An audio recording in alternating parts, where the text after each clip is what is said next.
Bakunzi b'urubuga BM4 Plus ndabaramukije.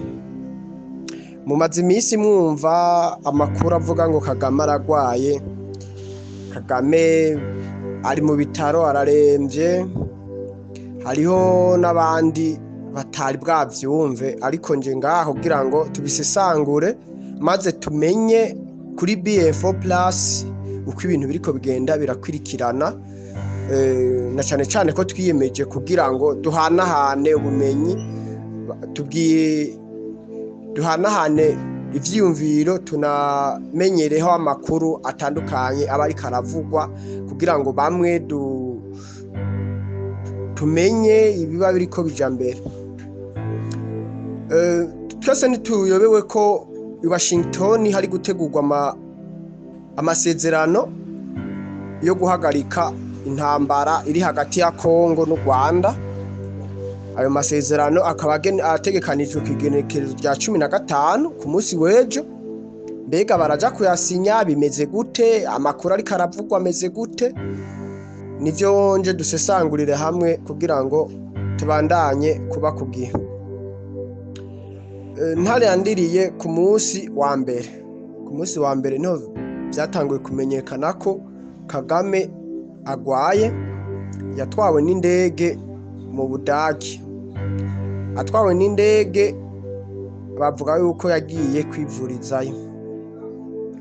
Abandi nabo baravuga ko atobagwaye, ariko naho yo bagwaye byo yabaye kwigirisha. Amakuru rero dufise nuko ku munsi rero wa mbere indege yamutwaye kwa muganga mu gihugu c'Ubudagi, n'ubu akaba ataragaruka.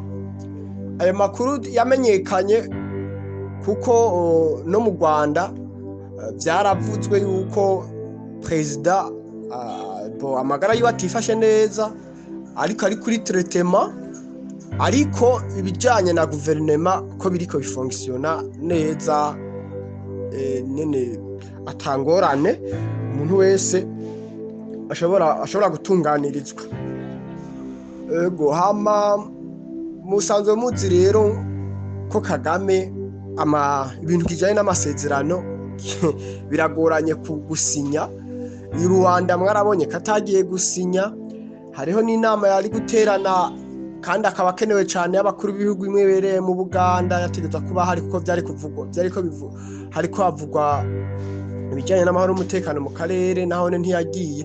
Donc antuka murabona neza ko Kagame ibintu byo gusinya amasezerano na cyane hagati y'ibihugu n'ibindi by'ubwubahane, ico kintu murabona yuko yamagi aragikarota.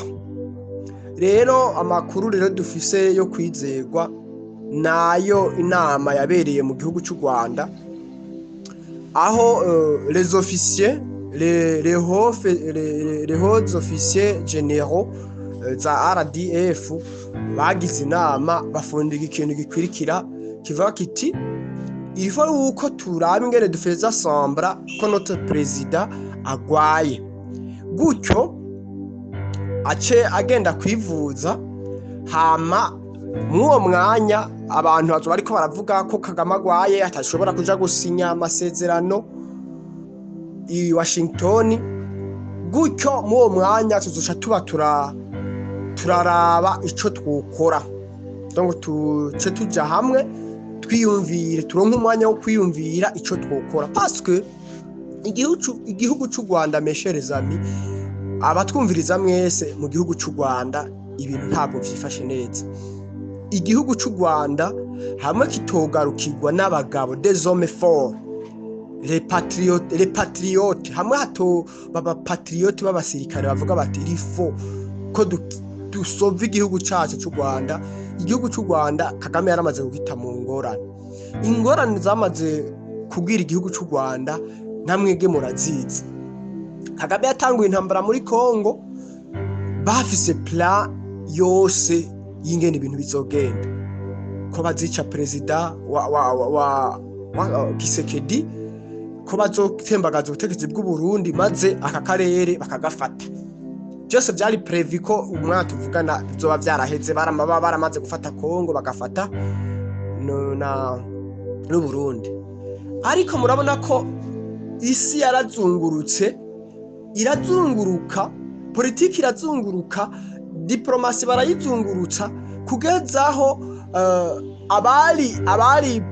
abategerezwa kuva ku butegetsi ari uno munsi twavuga ko bari mu ntsinzi. Gisekedi ari mu ntsinzi, baravuga rikijana. Ndetse mana nabonye yuko u Rwanda rwavuye muri seyase kubera ko ari u Burundi na Kongo bitambitse ko bashobora kuyobora ujya mu muryango. Murumva ko ibintu byarahindutse, uko bari bibaza ko bizogenda siko byagenze. C'est-à-dire que uno munsi donc bari demoralize, ntacyo bafise cyo gufata n'ico bareka, kuko kuja gusinya ry'amasezerano nahone nugukubitwa, kutaja kuyasinya hoho n'izindi ngorane.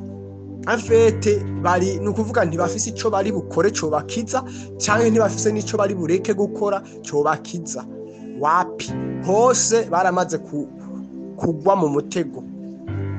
Kuko nk'akarorero kwemera gukurayo zijya ngabo z'u Rwanda ziri muri Kongo, bazikuyeyo bakemera bakavyemera ku mugaragaro, none bazoca bari hafagitire imeze gute y'ibintu vyononekariye muri Kongo, abantu bishwe, bumva gute bazoronka igiciro Kongo izobaka bambewe. Ivyo bitiwe kureka kuzikurayo naho. Kandi mwazi yuko Amerika yaramaze gutangaza ikavuga iti turasabye u Rwanda ko rukura ingabo zago mu gihugu ca Kongo. Ingabo ziri hagati y'ibihumbi 7 n'ibihumbi 12, kandi tubahaye iminsi 3 avaro 15.